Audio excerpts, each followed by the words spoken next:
Idraulici.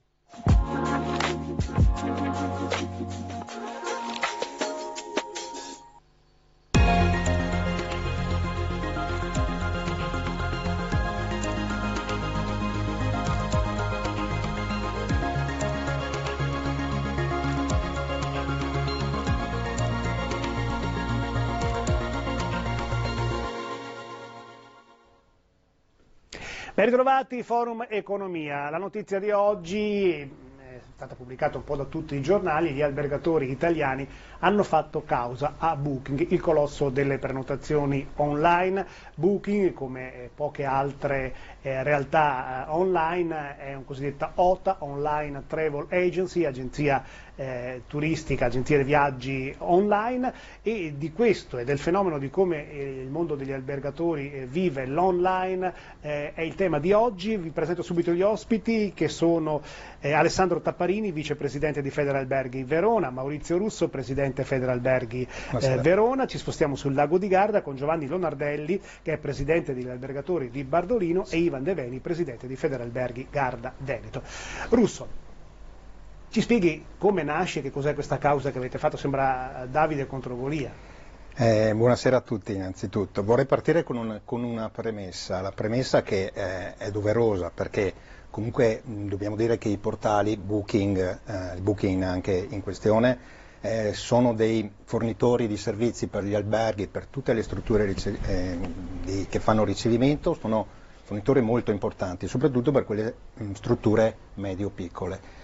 Detto questo, Federalberghi, assieme ad Otrec, che racchiude le associazioni di categoria di 26 paesi europei, hanno indetto questa causa, stanno portando avanti questa causa perché? Perché diciamo che Booking.com sul contratti metteva una piccolissima clausola che però era molto importante per gli albergatori, era molto sostanziale, sì, certo, che era quella della parity rate. Quindi parity rate, che non è altro che lo stesso prezzo su tutti i portali, comprensibile il sito personale della struttura stessa. Capisci bene che questa cosa qui portava uno scompenso sicuramente economico. Dopodiché Federalberghi ha avuto il via attraverso una sentenza europea di settembre, se ricordo bene, settembre 2024, ha deciso insieme alle altre associazioni di categoria di portare avanti questa forte azione. Tapparini, lei a tempo perso è anche avvocato. Lo sono stato per 20 anni, adesso per fortuna, insomma, diciamo che si fa bene una cosa alla volta nella vita, quindi... Ecco, questa clausola che danni portava alla categoria? Diciamo che, allora, è giusto anche ricordare che grazie a un'attività, perché a volte le attività di lobby sono anche una cosa molto sana, attività di lobby svolta efficacemente proprio da Federalberghi, si è ottenuto che nel 2017, con il cosiddetto decreto concorrenza, in Italia questa clausola è stata vietata. Si è ottenuto perché si è riuscito a convincere le nostre istituzioni che era dannosa. Booking riteneva che fosse una misura antiparassitaria, cioè per evitare che l'albergo beneficiasse della super vetrina dovuta alla sua presenza sul sito e sull'app di Booking.com, ma poi facendo un prezzo un po' più basso a chi contattava direttamente l'albergo, diciamo un po' sfruttasse, diciamo, la propaganda fatta a proprie spese da Booking per poi vendere fuori da Booking. In realtà il problema è che innanzitutto questo meccanismo, fin tanto che in Italia c'è stato, ha impedito che fiorissero dei concorrenti, perché Booking si è blindato, potendo garantire che il prezzo che tu trovavi su Booking era il prezzo più basso che trovavi, ha impedito che ci potessero essere delle piattaforme concorrenti con le quali gli alberghi potessero collaborare, magari con condizioni un po' meno stringenti, perché ricordiamo sempre che Booking poi pretende dall'albergo non meno del 18% di quello che il turista paga quando prenota lì, che è tantissimo. Diciamo, quando si compra su Booking il 18% va alla piattaforma. Che per noi è quasi il doppio dell'IVA, vero? Perché abbiamo l'IVA al 10%, quindi è un salasso. Poi è anche vero che Booking a un certo punto, sempre in quel periodo lì, quindi quasi 10 anni fa, aveva accettato di rinunciare a questa clausola nei confronti delle altre piattaforme, degli altri intermediari, purché gli lasciassero si trattava allora di un negoziato con la nostra authority per la concorrenza, il nostro antitrust, purché gli lasciassero continuare a praticarla nei confronti dell'albergo invece, quindi praticamente si era accordato con i suoi concorrenti sulla pelle, diciamo, degli albergatori. Poi però appunto c'è stato il decreto concorrenza nel 2017 in Italia, perché in Francia già 2 anni prima c'era stata la legge Macron, quando Macron ancora era un giovanissimo ministro dell'economia che aveva fatto la stessa cosa. In Germania c'era stata una pronuncia dell'antitrust contro la quale Booking aveva fatto ricorso e sono andati avanti fino al 2021, alla fine ha avuto ragione l'antitrust tedesco, quindi in molti paesi europei è stata tolta in un modo o nell'altro questa clausola, perché si rilevava che creava fondamentalmente una tendenza di monopolio a favore di Booking, stritolando da un lato i suoi concorrenti ma dall'altro soffocando gli albergatori che non erano liberi di fare quello che fa l'agricoltore quando al mercato chilometro zero vende a un prezzo migliore di quello che il consumatore trova nel supermercato, è la stessa cosa, come se il supermercato, sì, per dire, se vuoi lavorare con la grande distribuzione non puoi fare neanche €1 di meno le tue pesche a chi te le viene a comprare a chilometro zero. Era un po', diciamo, il Davide contro Golia, lì ci vedeva un po' veramente soffocati. De Beni, le piattaforme sono diventate indispensabili per gli alberghi? Ma sono cresciute negli anni, io avendo una certa età le ho viste da quando sono nate e le ho viste crescere a dismisura. Il problema è proprio quello che diceva chi mi ha preceduto, cioè il fatto che all'inizio era pura intermediazione, quindi si occupavano esclusivamente di quello che poteva essere reperire o aiutare il turista a trovare il giusto alloggio, il giusto prodotto. E da lì in poi però hanno cominciato a esplodere in tutto quello che riguarda i servizi, le escursioni, quello che può essere dall'inizio, dalla A alla Z, non solo la realizzazione ma proprio la elaborazione di quello che è il viaggio, che quello può anche starci. Il fatto è che si sono intromessi nel nostro mestiere, perché sempre di più hanno cominciato a blindarci, a imporci il prezzo che volevano loro, che vogliono loro, a imporci le commissioni che vogliono loro, tant'è che si parlava prima del tariffa del 18%, ma venendo qua in macchina parlando con Lonardelli, sì, ma il 18% sul lordo, quindi non è che noi dopo dobbiamo pagare anche l'IVA, quindi non è che è sul netto, quindi vanno anche ad attingere le nostre tasche, però prima ancora che successivamente doveva pagare anche le tasse. Quindi la risposta è sì, purtroppo siamo arrivati a un punto dove specialmente chi si avvicina alle prime armi in quello che è il nostro mestiere deve per forza passare da loro. Ecco perché forse è arrivato il momento di mettere le cose a posto e trovare i giusti ambiti di competenza e i giusti limiti. Lonardelli, lei è un giovane, quindi sicuramente è nato digitale, ma mi sembra che le piattaforme coinvolgano tutte le età. Assolutamente sì. Quando ho un'esperienza un po' più internazionale, nel senso che prima di venire a lavorare in albergo ho avuto anche la possibilità di lavorare per multinazionali e quindi un po' più avvezzo appunto alle nuove tecnologie, quindi ho sempre creduto e credo tuttora che possano portarci dei benefici. Però poi arrivando a lavorare a casa mi sono anche reso conto che non è sempre, come si parlava, un cliente aggiuntivo, un cliente nuovo che viene a conoscerci, ma spesso, parlando anche, come ha detto lei, di persone di altre età, ci porta anche un cliente che è un cliente nostro da magari generazioni. I miei nonni hanno aperto l'albergo negli anni 60, questi clienti che continuano a venire ce li ritroviamo a un certo punto che prenotano con le OTA, magari a loro insaputa, perché comunque dovevamo garantire un prezzo concorrenziale anche a loro, quindi non avevamo più neanche la libertà di poter fare un prezzo più competitivo ai nostri clienti storici. Quindi anche le persone non solo nativo digitali hanno preso Booking un po' come una commodity, come quindi un motore di ricerca, alle volte anche non sapendo che si perde per strada dei punti percentuali di commissione che non vanno solo a discapito di noi albergatori, ma anche poi nel prezzo del cliente, perché se io potessi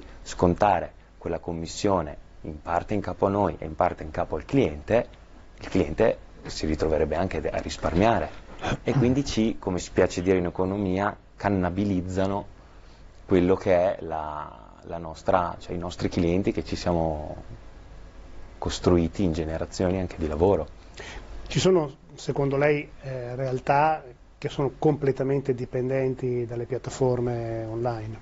Sicuramente tutte le nuovissime strutture, anche se vogliamo l'extra alberghiero, cioè quelli dipendono al 95, anche 99%, mi sento di dire, da quello che è le OTA, ma credo sia anche un po' una scelta, un business model, nel senso che non c'è quella parte di accoglienza che noi mettiamo, quella parte di mandare gli auguri di Natale ai nostri clienti o avere il rapporto con le aziende che ci frequentano con storicità, quindi avere un rapporto umano. Quindi magari altre forme di ospitalità scelgono di puntare su quello perché lo prendono come un costo certo e ne porgono beneficio, ma noi che abbiamo anche una storicità, comunque un avviamento, viene spesso assorbito da quello che sono le OTA. Ripartiamo da lei perché parlava prima di esperienze internazionali, ne ha avuta una anche nel settore delle piattaforme OTA o OTA come le chiama lei, e ci rivediamo tra poco.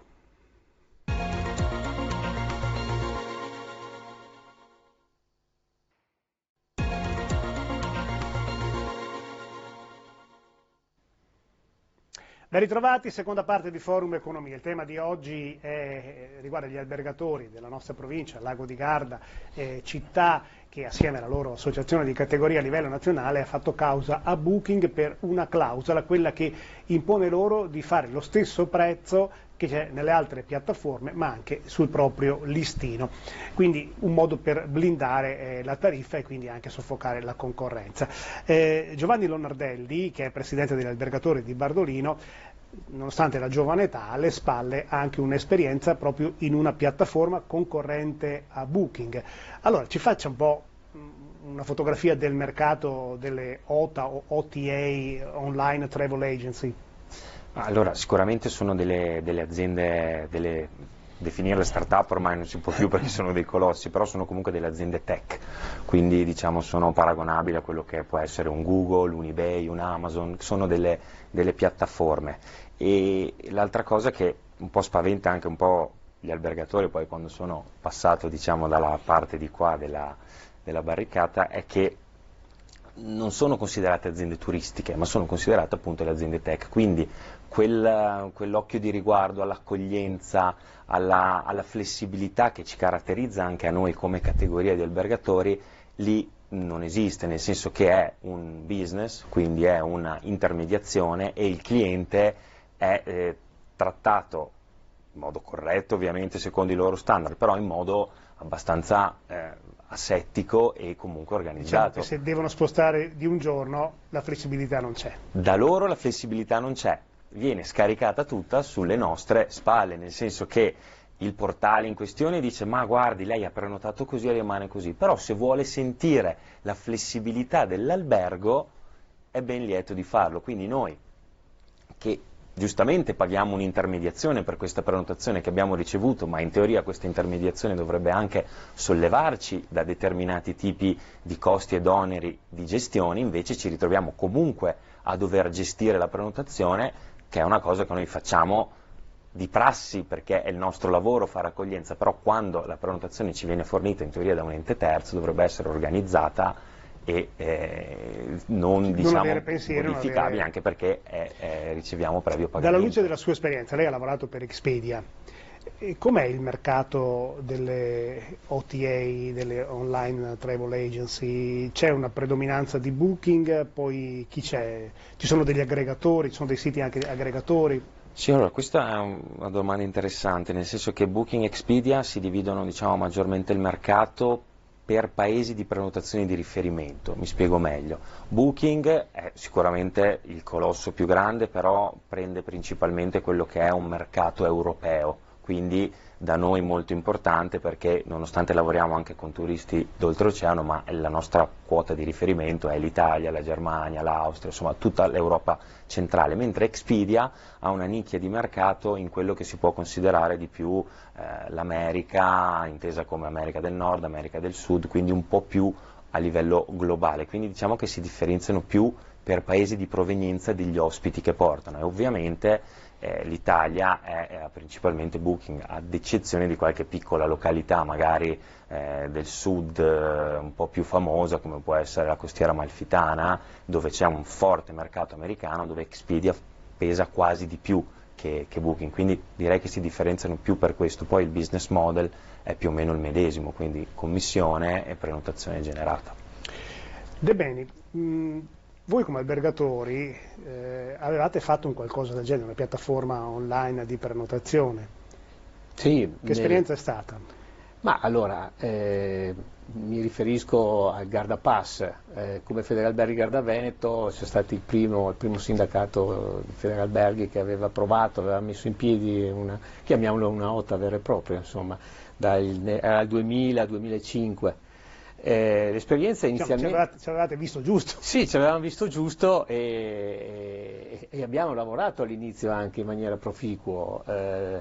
Oltretutto la cosa carina era che le commissioni che noi albergatori pagavamo al nostro portale dopo rimanevano in capo al sindacato, rimanevano in capo alle associazioni di albergatori locali per le proprie attività, i propri progetti, e così anche in capo a Federalberghi, quindi non è che ci dividevamo gli utili alla fine, ma veniva riutilizzati dopo. Un circuito virtuoso. Un circuito virtuoso.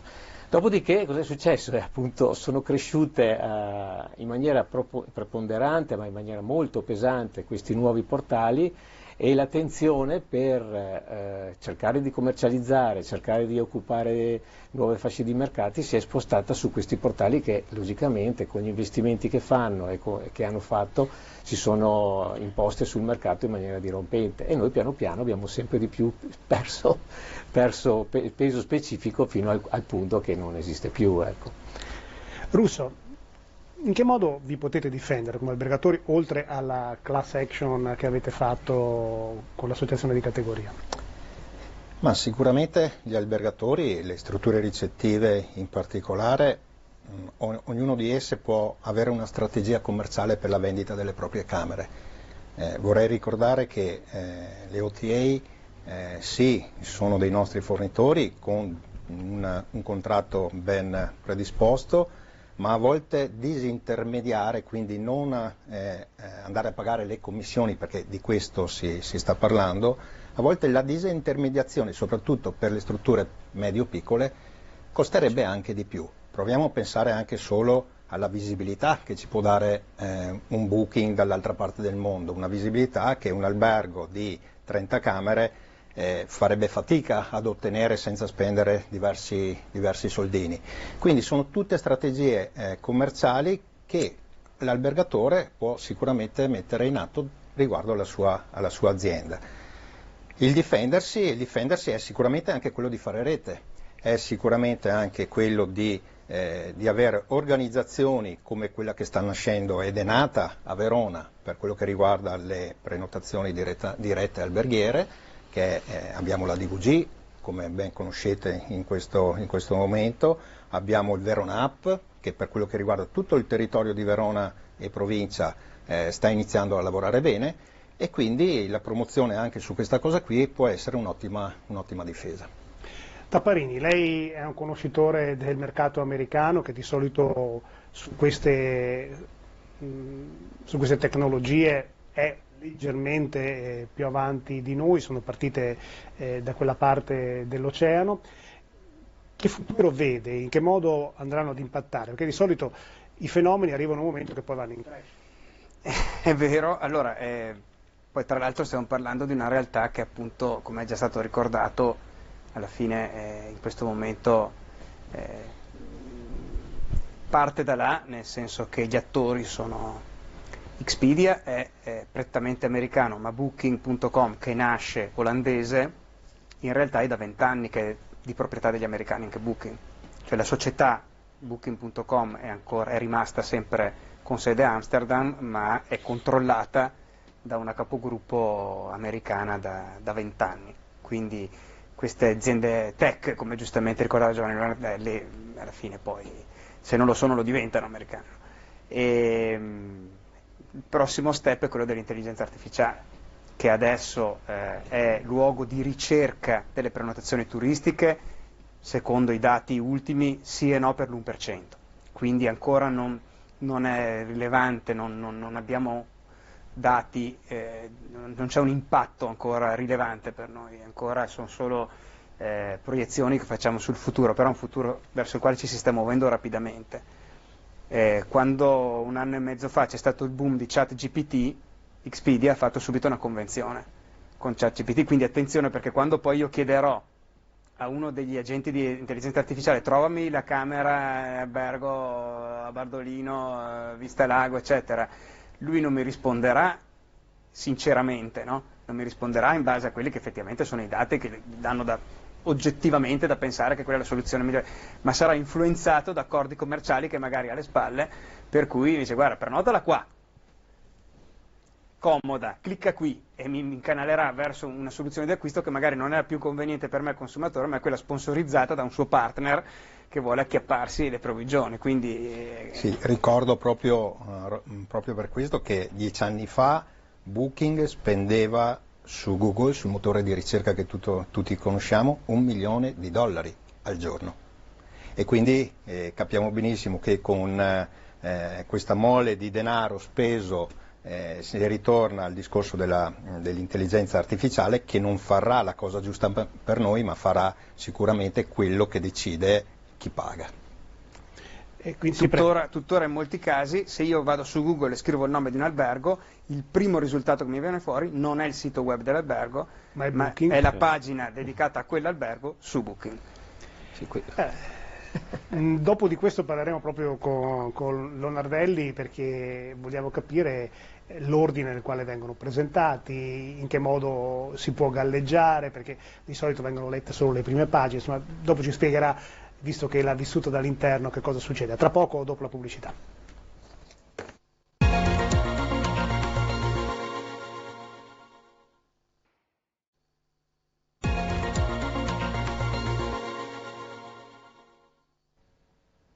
Ben ritrovati, stiamo parlando del rapporto tra gli albergatori, gli alberghi e le agenzie online, perché abbiamo preso spunto dalla notizia che Federalberghi ha fatto causa a Booking per una clausola che di fatto era vincolante oltremodo per la loro attività. Lonardelli, lei ha lavorato anche ad Expedia, come funziona il galleggiamento? Perché certi alberghi ci vengono fuori prima, altri dopo, come funziona? Come dicevano appunto i colleghi, è un continuo investimento in marketing da parte delle OTA, e questo fa capire anche la preparazione e la serietà dell'organizzazione interna. Gli algoritmi, perché così vengono chiamati, chiamiamoli di classifica oppure di ordine, sono pressoché segreti, nel senso che anche noi che avevamo lavorato all'interno, non avevamo accesso a capire il perché e il per come, ma perché vengono effettuati da degli uffici completamente opposti a quelli che sono gli uffici commerciali. Mi spiego meglio: siccome è un'attività puramente di, come viene definita adesso, di data science, quindi di algoritmi che dicono la produzione di questo albergo è stata X, quindi io devo investire Y, non è dato sapere a quello che sono la parte commerciale, anche perché sennò ci si troverebbe magari a promettere magari determinati tipi di vendite a una struttura piuttosto che a un'altra. Quindi hanno proprio l'approccio di dividere queste due categorie, da quello che è il commerciale alla parte poi di vendita effettiva, ed è tutta un frutto di algoritmi che probabilmente, come abbiamo annunciato poco prima, sicuramente adesso sarà in mano all'intelligenza artificiale, quindi non si sa bene come è fatto. È sicuramente una variabile puramente economica, nel senso che chi produce... Il vantaggio è per la piattaforma, questo... Il modello di business è quello della Coca-Cola, no? L'imbottigliatore a Nogara non conosce la formula, gli arriva lo sciroppo da Atlanta e lo mette dentro, ma non può sapere cosa sta facendo.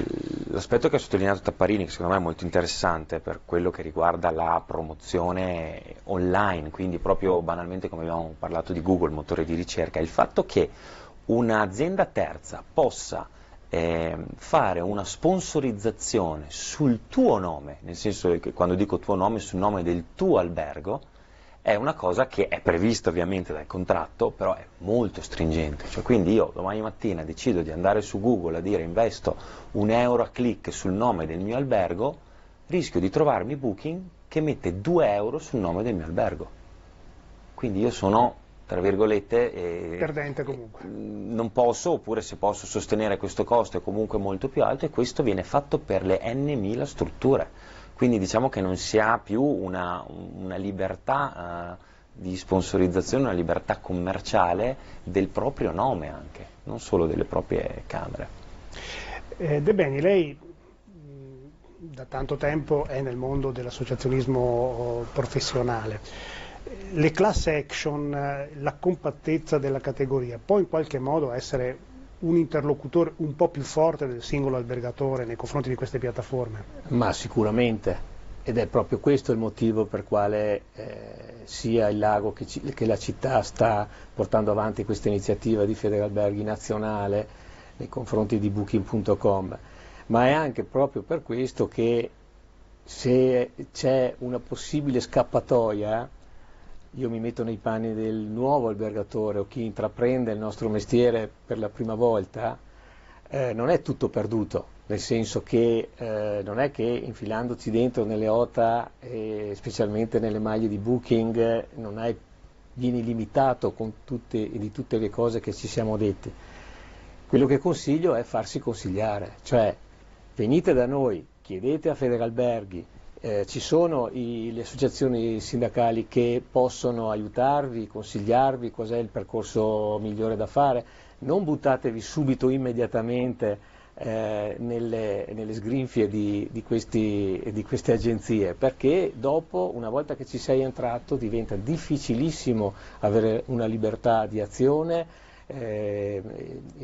elaborare progetti, novità, però, innovazioni. Penso che questo sia fattibile per il consumatore professionale. Pensiamo all'azienda che deve trovare il posto per i propri manager, al commesso viaggiatore, questo penso che sia vero, ma per il turista occasionale la comodità del click... Sicuramente la comodità del click c'è, e loro hanno giocato proprio su questo, perché ognuno, il turista occasionale, è diventato il tour operator di se stesso, perché come lo vediamo è sotto gli occhi di tutti, per notare un aeroplano ormai non si va più in agenzia viaggio, aeroplano, treno, noleggiare una macchina, piuttosto che l'albergo stesso, i biglietti, quant'altro, ognuno da casa con un click fa quello che vuole.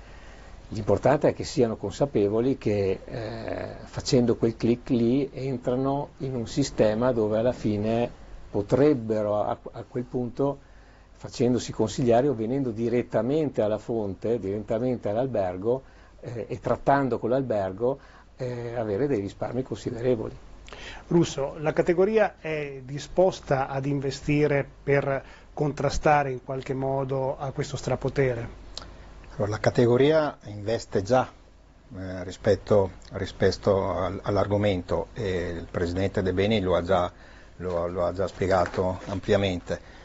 Sicuramente quello che deve fare il singolo albergatore è cercare di capire che strada vuole intraprendere, perché se all'inizio ci sta anche, diciamolo, ci sta anche che inizi con Booking, Expedia e altri portali che esistono, deve sicuramente, come diceva Ivan prima, farsi consigliare anche da esperti, da consulenti, che sulla piazza ne abbiamo parecchi, e capire se effettivamente il fatto di, io ci tengo tanto a questa parola, disintermediare, porta più o meno risparmio, perché vi posso assicurare che ci sono colleghi che lavorano solo esclusivamente con le TA, risparmiano un sacco di soldini e un sacco di tempo per quello che riguarda il ricevimento, il back office, eccetera, eccetera.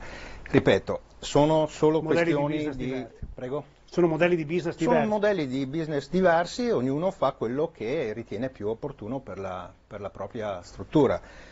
Aggiungerei, cosa che non è stata ancora menzionata in questo momento, che Booking ultimamente non vende solo camere, che poi vende le nostre camere, no?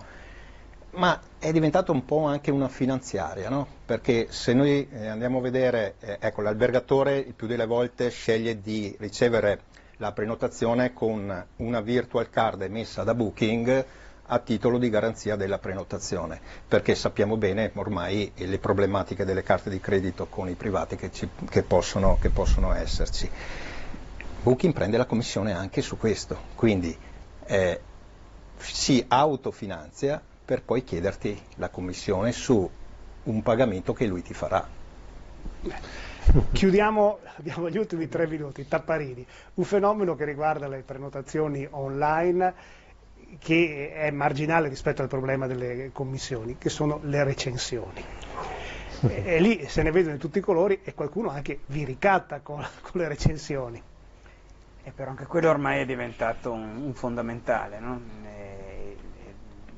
Allora, anche la realtà delle recensioni si è affermata in maniera così netta, così dominante, ancora una volta, anche per il booster che gli hanno dato gli OTA, che gli hanno dato la canalizzazione delle prenotazioni su Booking, ha fatto sì che ormai quello è il luogo dell'acquisto, ma è anche il luogo della recensione, che viene poi anche stimolata, viene sollecitata da Booking con grande sapienza, no? Perché sanno quando e come farlo, e quindi poi il cliente che ha prenotato lì finisce per recensire lì.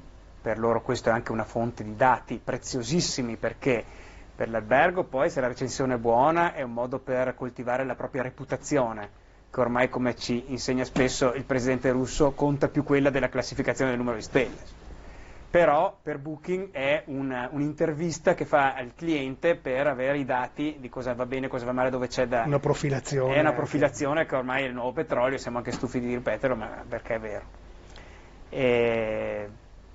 Va anche detto che non è semplicemente una cosa maligna, cioè questa è stata anche un'evoluzione che il settore ha avuto grazie al lavoro che queste multinazionali hanno fatto. Se siamo arrivati dove siamo arrivati è anche perché loro hanno provocato un'evoluzione. Il punto è che adesso però bisogna trovare un punto di equilibrio, quindi quello che è pericoloso sono i monopoli, sono gli oligopoli, perché poi se ci sono pochissimi detentori, l'Unione Europea ha coniato in inglese un termine tecnico, lo chiamano gatekeeper, no? Quei pochi che hanno le chiavi del cancello hanno una responsabilità enorme, per cui non possono approfittare oltre una certa misura di questi ruoli dominanti che hanno, anche quando poi giustamente il presidente russo continua a ricordare: se tu vuoi disintermediare, cioè se tu vuoi emanciparti da una eccessiva dipendenza da Booking, devi spendere moltissimi soldi. Perché?